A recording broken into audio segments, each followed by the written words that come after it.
उत्तर प्रदेश सरकार के मंत्री जेपीएस राठौड़ ने यूसीसी का समर्थन करते हुए विरोधियों पर निशाना साधा है और कहा कि ये वो लोग हैं जो हर बात का विरोध करते हैं। केंद्र और राज्य सरकार की योजनाओं में किसी के साथ भी भेदभाव नहीं किया जाता, इसलिए एक देश एक कानून से किसी को आपत्ति नहीं होनी चाहिए। देश के प्रधानमंत्री नरेंद्र मोदी ने आखिर यूसीसी को लेकर अपनी राय व्यक्त की है और कहा है एक देश एक कानून होना चाहिए। हमारे साथ ज़्यादा बातचीत करने के लिए उत्तर प्रदेश सरकार के कद्दावर मंत्री जेपीएस राठौड़ जी मौजूद हैं। सर, प्रधानमंत्री जी ने कहा है कि यूसीसी लागू होना चाहिए, लेकिन जो विपक्ष है और मुस्लिम पर्सनल लॉ बोर्ड है वो इस पर ऐतराज कर रहा है। आखिर ऐतराज का कारण क्या है? अब ये कारण उन्हीं लोगों से पूछिए, लेकिन माननीय प्रधानमंत्री जी ने अपनी मंशा को बिल्कुल स्पष्ट किया है कि हमको इसमें देश के लोगों को सोचना चाहिए, देश लोगों को इसका विचार करना चाहिए कि एक घर में दो नियम कैसे बन सकते हैं। उसी प्रकार से एक देश में दो कानून नहीं चलेंगे, तो ये स्पष्ट है बिल्कुल। वैसे तो चर्चा करते हैं कि हमको बराबरी का दर्जा दिया जाए। जब हम बराबरी का दर्जा देना चाहते हैं तो उससे पीछे हटना चाहते हैं। तो ये बराबरी के दर्जे पर आएँ और ये जो भी सुविधाएँ हैं, हमने जब लोक जन कल्याणकारी योजनाओं को लागू करते समय क्या कहीं भेदभाव किया?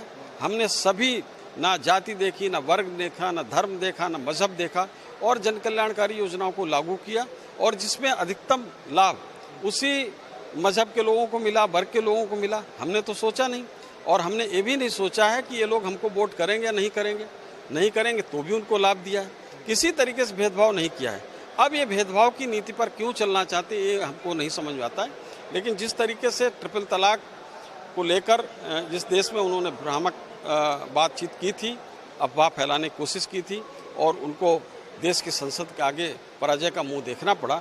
आगे आने वाले समय में यूसीसी में भी उन सभी लोगों को मुंह की खानी पड़ेगी और देश की संसद एक अच्छा कानून, हम सबके लिए न्याय देने वाला कानून देश की संसद बनाने का काम करे। भाजपा के साथ पहले गलबैयां करने वाले स्वामी प्रसाद मौर्य पहले रामचरितमानस पर बोलते हैं, अब हिंदू धर्म पर बोलने लगे, मंदिर मठों पर बोलने लगे। आखिर इसका कारण क्या है? क्या खिसियानी बिल्ली खंबा नोचे वाली हालत हो गई है? जब तक आपके साथ है तब तक सब कुछ ठीक था, जब नहीं है तो इस तरह की बातें कर रहे हैं, हिंदू धर्म पर कुठाराघात कर रहे हैं। मुझको लगता है कि जब से समाजवादी पार्टी में गए हैं माननीय के स्वामी प्रसाद मौर्य जी, तब से उनका मानसिक संतुलन खो गया है। और किसी तरीके से जब भी देखता हूँ किसी न किसी तरीके से चर्चा में बने रहने के लिए कुछ न कुछ ऊल जलूल बोलते रहते हैं, और प्रदेश की जनता बिल्कुल गंभीरतापूर्वक उनको नहीं ले रही है। और इस तरह के अनर्गल बयानबाजी या वैसी बातों से मुझे लगता है कि जनता में भ्रम फैलता है और लोगों के बीच में एक अलग से संदेश जाता है, और उनको बहुत सोच समझकर बोलना चाहिए। जो उनका सम्मान था बचा खुचा, वो भी सम्मान वो गंवाते चले जा रहे हैं। ये मुझे थोड़ी सी विडंबना लग रही है, और लगता है कि इतने बड़े नेता जिन्होंने एक दिशा देने का काम किया है, प्रदेश की जनता का बहुत अच्छा नेतृत्व करने का काम किया है, आज वो किस प्रवाह में कहाँ बैठते हुए चले जा रहे हैं, ये बहुत ही दुखद है।